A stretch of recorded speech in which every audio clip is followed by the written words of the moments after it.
Pasca militer Cina telah menempatkan rudal-rudal canggihnya dan termasuk misil hipersonik DF-17 yang merupakan salah satu rudal dengan kekuatan atau daya ledak yang sangat besar jika diluncurkan pada target sasaran musuh. Apalagi rudal DF-17 ini telah ditempatkan di dekat perbatasan antara Cina dan Taiwan, sehingga beberapa analis militer khawatir dan berspekulasi jika langkah Beijing ini adalah diduga sebagai persiapan perang atau invasi militer secara besar-besaran terhadap Taiwan yang telah dipersiapkan sebelumnya oleh militer Cina sebagaimana yang telah dikutip oleh beberapa sumber media informasi milik pemerintah Cina. Selain itu, sumber militer yang dikutip South China Morning Post mengatakan bahwa Tentara Pembebasan Rakyat Cina telah meningkatkan daya pangkalan dan misilnya di pantai dengan menghadapkan misilnya tersebut ke wilayah Taiwan. Sehingga dengan menempatkan rudal hipersonik DF-17 ini dikabarkan akan menggantikan DF-11 dan DF-15 lama yang dikerahkan di wilayah Tenggara selama beberapa dekade, kata sumber tersebut yang dilansir pada Senin 19 Oktober 2020 kemarin. Selain itu, media South China Morning Post juga telah menyatakan bahwa rudal hipersonik DF-17 milik Cina yang ditempatkan di wilayah Laut Cina Selatan ini telah memiliki jangkauan maksimum 1.550 mil. Dengan semakin memperkuat dan melengkapi beberapa wilayah perbatasan Cina ini, beberapa analis militer mengatakan jika Korps Marinir Cina dan pangkalan pasukan roket di pantai telah dikembangkan dalam beberapa tahun terakhir.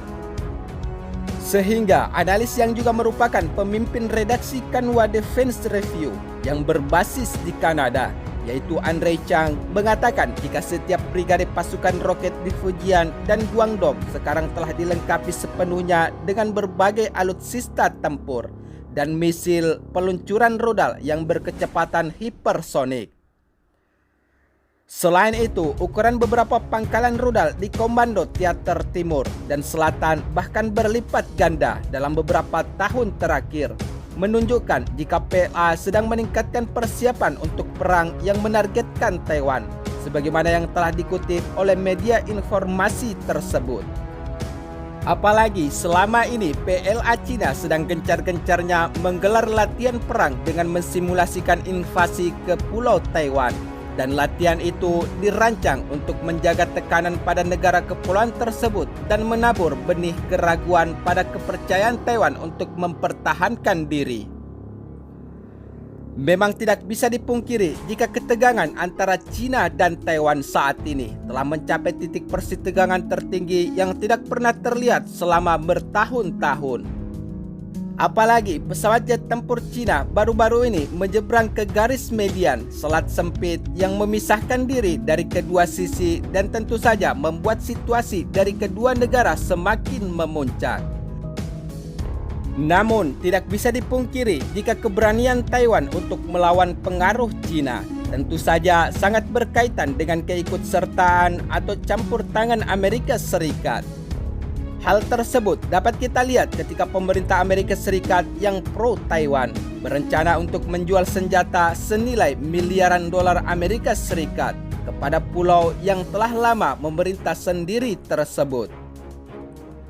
Adapun senjata yang akan disuplai dari Washington atau yang hendak dipasok ke Taipei tersebut, yaitu mulai dari rudal hingga drone pengintai yang bertujuan untuk menopang pertahanannya terhadap potensi serangan Beijing.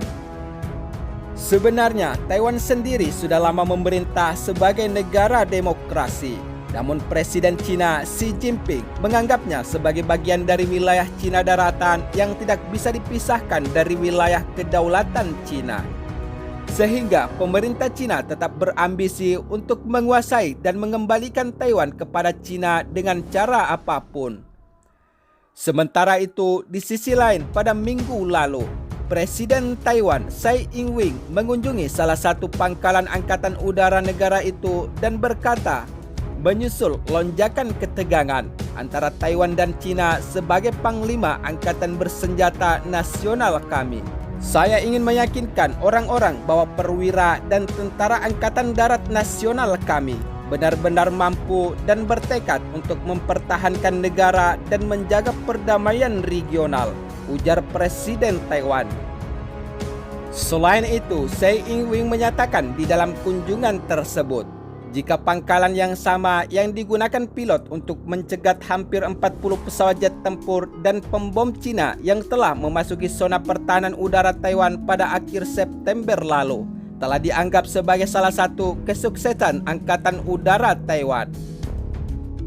Selain itu, Taiwan bertekad untuk membuktikan kesiapannya untuk mempertahankan diri dan telah melakukan latihan tembakan langsung yang mensimulasikan respon terhadap invasi militer Cina. Adapun hubungan antara Beijing dan Taipei menjadi tegang sejak Tsai terpilih sebagai Presiden Taiwan di tahun 2016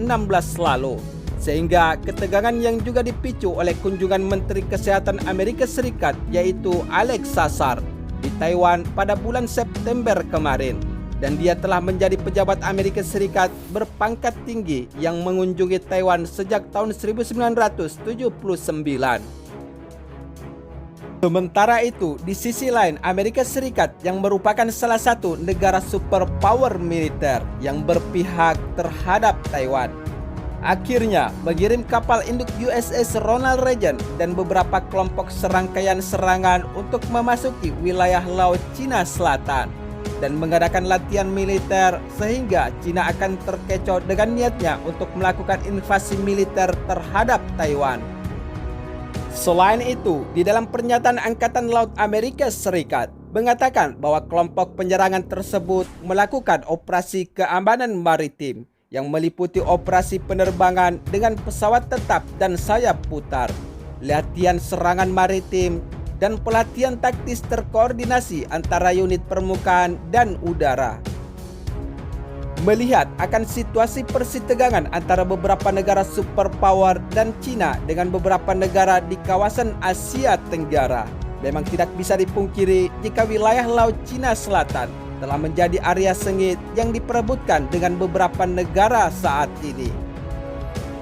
Bahkan Cina sendiri yang sangat berambisi untuk semakin memperluas wilayah kekuasaannya, yaitu di wilayah Laut Cina Selatan saat ini, kerap kali membuat beberapa negara di kawasan Asia Tenggara merasa terintimidasi oleh beberapa aksi provokasi kapal-kapal penjaga pantai Cina dan beberapa kapal ilegal atau penangkap ikan Cina dengan melakukan penyerobotan atau melakukan aksi illegal fishing.